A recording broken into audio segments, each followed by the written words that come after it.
इस वक्त हम जच्छा पुल के करीब पहुंच गए हैं। इससे आगे ये लास्ट पॉइंट है। इससे आगे पैदल या घोड़ों पे जाना आपने मूसा का मसल्ला की तरफ। ये लास्ट पॉइंट है, यहाँ तक आपको हम ले आए हैं।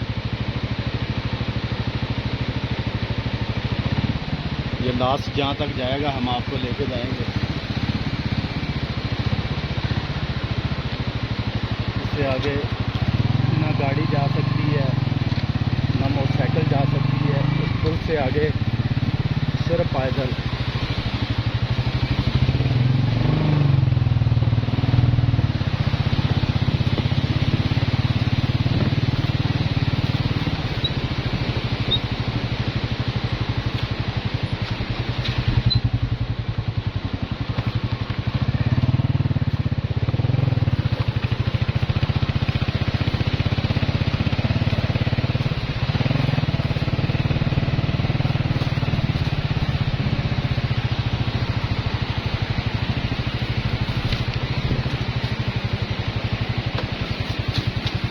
ये जच्छा का लास्ट मकाम है जी, ठीक है। यहाँ से आगे जिसने भी जाना है, पैदल जाना है, बाइक गाड़ियाँ हर चीज़ यहाँ पे रोकते हैं। यहाँ से फिर आगे पैदल मूसा का मसल्ला।